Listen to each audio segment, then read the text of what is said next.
ఇక విజయవాడ నుంచి నరసింహ మనకు అందుబాటులో ఉన్నారు. నరసింహ, 2016 తర్వాత ఇంతటి స్థాయిలో ఉష్ణోగ్రత రికార్డ్ అవడం ఇప్పుడే చూస్తున్నాం. అలాగే విజయవాడలో 40 డిగ్రీలకు పైగా ఉష్ణోగ్రత రికార్డ్ అవుతుందని తెలుస్తోంది. ఈ ఉష్ణోగ్రత ఇలాగే పెరిగే అవకాశం ఉందా? అప్డేట్స్ ఏంటి? ప్రస్తుతం 4:13 అయింది.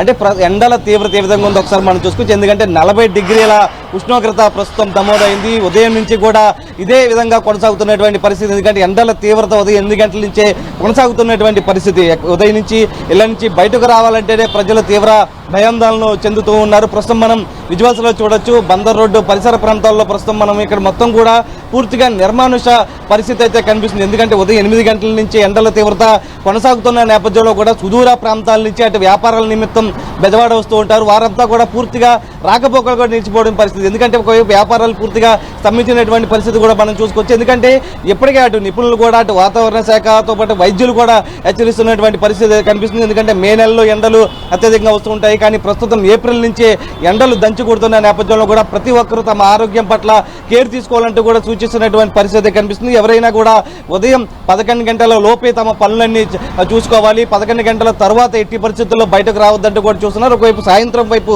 6 గంటల తర్వాతే తమ కార్యకలాపాలు, తమ ఉద్యోగాలు, తమ ఇతరత్ర సంబంధించి మొత్తం కూడా ఏదైతే పనులు ఉంటాయో వాటికి మాత్రమే ఇళ్ల నుంచి బయటకు రావాలంటూ కూడా సూచిస్తున్నటువంటి పరిస్థితి. మరొకవైపు ఇళ్ల నుంచి బయటకు వచ్చిన సమయంలో పూర్తిగా సేఫ్టీ మెజర్స్ ఏవైతే ఉంటాయో అవి పూర్తిగా కళ్ళజోడుతో పాటు క్యాప్తో పాటు ఇతరత్ర సేఫ్టీ మెజర్స్ తీసుకోవాలంటూ కూడా సూచిస్తున్నటువంటి పరిస్థితి కనిపిస్తుంది. ఒక ఉమ్మడి కృష్ణా జిల్లాలో గత 2 రోజులుగా చూసుకుంటే కనుక దాదాపు 41 డిగ్రీల ఉష్ణోగ్రతలు నమోదవుతున్నటువంటి పరిస్థితి. జగ్గైపేట, నందిగామతో పాటు అవనిగడ్డ, మచిలీపట్నంలో కూడా అత్యధిక ఉష్ణోగ్రతలు నమోదవుతున్నాయి. సాధారణంగా మే నెల తర్వాత ఉష్ణోగ్రతలు అత్యధికంగా కృష్ణా జిల్లాలో చూడొచ్చు. కానీ ప్రస్తుతం ఏప్రిల్ నుంచే ఎండలు దంచి కొడుతున్న నేపథ్యం, ఎండలు విస్తారంగా పడుతున్న మొత్తం కూడా ఎండలు ఉంటున్న నేపథ్యంలో కూడా పూర్తిగా ప్రజలైతే భయాందోళన చెందినటువంటి పరిస్థితి కనిపిస్తుంది. ఇప్పుడు ఇళ్ల నుంచి బయటకు రావాలంటేనే భయాందోళన చెందుతున్నారు. ఒకవైపు వైద్యులు కూడా ఒకటే చెప్తున్నారు, ఏదైతే వృద్ధులు చిన్నపిల్లలు ఎవరైతే ఉన్నారో ఇళ్ల నుంచి ఖచ్చితంగా బయటకు రావద్దంటూ కూడా చెబుతున్నటువంటి పరిస్థితి. ఎందుకంటే ఎండల తీవ్రత మరొక 3 రోజుల పాటు అత్యధికంగా ఉంటుందన్న నేపథ్యంలో కూడా ఇంకా పెరిగే అవకాశం ఉన్న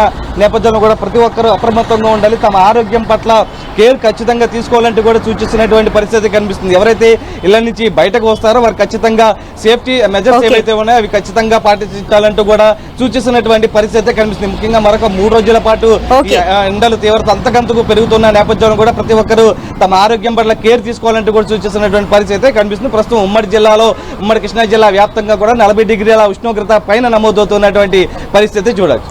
రైట్, థ్యాంక్ యూ నరసింహ.